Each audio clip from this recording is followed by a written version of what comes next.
విశ్వనాథం గారు ఉన్నారు. ఏమండి ఏమండి?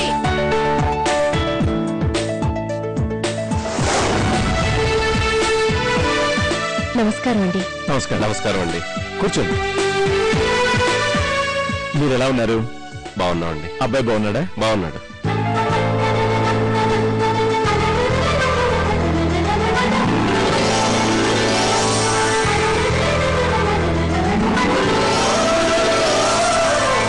మీరు మాట్లాడుతూ ఉండండి, నేను కాఫీ తీసుకొస్తాను. అబ్బాయి ఏమొద్దాం. పర్లేదు, తీసుకురాను. పర్వాలేదు, నో థ్యాంక్స్. అది మీ గురించి ఆలోచిస్తున్నాం. 2 రోజులైంది, ఇంకా కబురు రాలేదేంటా అనుకున్నాం. సరే నేనే ఫోన్ చేద్దాం అనుకున్నాను, ఇంతలో మీరే వచ్చారు. ఆ విషయం చెప్దామనే వచ్చామండి. విశ్వనాథం గారు, మీరు మీ సాంప్రదాయం, నలుగురిలో మీకున్న పేరు ప్రతిష్టలు మాకు బాగా నచ్చాయి. ఇలాంటి ఇంట్లో పుట్టిన అమ్మాయి మా ఇంటి కోడలుగా రావడం నిజంగా మా అదృష్టంగా భావిస్తున్నాం. కానీ ఏంటండి? అమ్మాయిని చూశాక మీ ఆచార వ్యవహారాలన్నీ మాకు నచ్చాయి.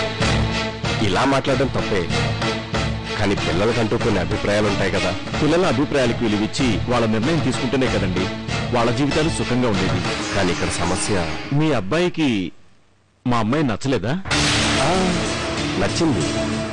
మరి ఇంకేంటండి సమస్య? మా వాడికి నచ్చింది మీ చిన్నమ్మాయి సౌందర్య కాదు,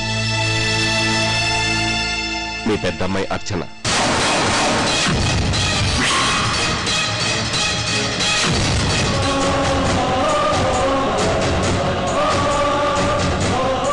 అవునండి, మా వాడు మీ పెద్దమ్మాయిని ఎక్కడో చూశాడండి.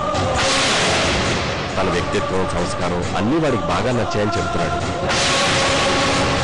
సురేంద్ర గారు, మీరేం మాట్లాడుతున్నారో మీకైనా అర్థమవుతుందా? విషయం వినగానే నేను మీలాగే ఆశ్చర్యపోయాను. కానీ మా తమ్ముడి అభిప్రాయాన్ని కాదనలేక ఇంత దూరం వచ్చాను. ఏంటండి ఇది? చిన్నమ్మని చూడటానికి వచ్చి అన్నీ నచ్చాయని చెప్పి వెళ్ళిపోతే ఆలోచించి సంతోషకరమైన వార్త చెప్తారనుకుంటే ఇప్పుడు ఇలా మాట్లాడుతున్నారేంటి? మీ బాధ అర్థం చేసుకోగలవండి, మీరు కాస్త ఆలోచించండి. మనం అడగడంలో వింటలేదు, వాళ్ళు ఆవేశపడడంలో ఆశ్చర్యం లేదు. మరి మేము ఎందుకు వెళ్ళినట్టు? పిచ్చెక్క? మీ తమ్ముడు సంతోషం కోసం వెళ్ళారన్న.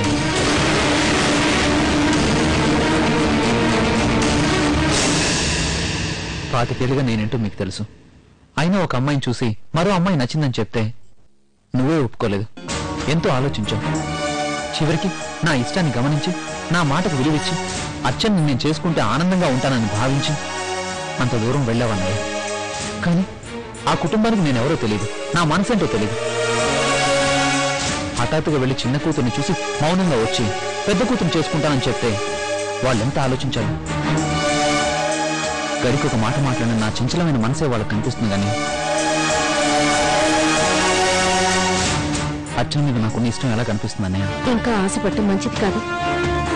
ఇంతకన్నా నీకు మంచి సంబంధమే వస్తుంది. అర్చన మర్చిపో. మర్చిపోవడానికైతే ఇంత వాదన ఎందుకు? అలాగని కాపురం చేయడానికి కేవలం ఒక ఆడదే కావాలనుకుంటే ఇంక పెళ్ళెందుకు?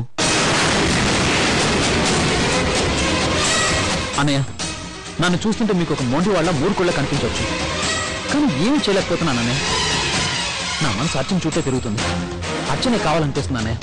శ్రీకర్, నువ్వెందుకు ఇలా మాట్లాడుతున్నావో నాకు అర్థం కావడం లేదు. అర్చన కోడలుగా వస్తే అంతకన్నా కావాల్సిందేం లేదు. కానీ అందరం దాని గురించి ఎందుకు ఇలా ఆశపడుతున్నావు, ఎందుకు ఇంత ఇష్టాన్ని పెంచుకుంటున్నావో నాకు తెలియడం లేదు.